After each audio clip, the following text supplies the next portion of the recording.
প্রিয় দর্শক, আসসালামু আলাইকুম ওয়া রাহমাতুল্লাহি ওয়া বারাকাতুহু। আমি আছি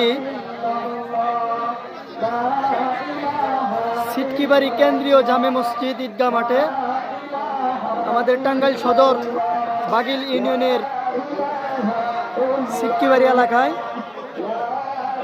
আজকে পবিত্র ঈদ উল ফিতরের দিন। প্রচণ্ড বৃষ্টির কারণে আমাদের নামাজের ব্যাঘাত আজকে ঘটেছে। আমাদের এই জায়গায় প্রচণ্ড বৃষ্টি ছিল, তো এখন বৃষ্টির পরিস্থিতি খুবই কম। একটু পরে আমাদের পবিত্র ঈদ উল ফিতরের জামাত অনুষ্ঠিত হতে যাচ্ছে।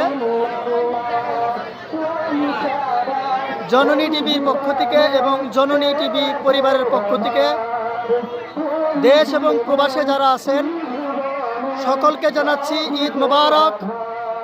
পবিত্র ঈদ উল ফিতরের আন্তরিক শুভেচ্ছা ও মোবারকবাদ। আসসালামু আলাইকুম ওয়া রাহমাতুল্লাহি ওয়া বারাকাতুহু।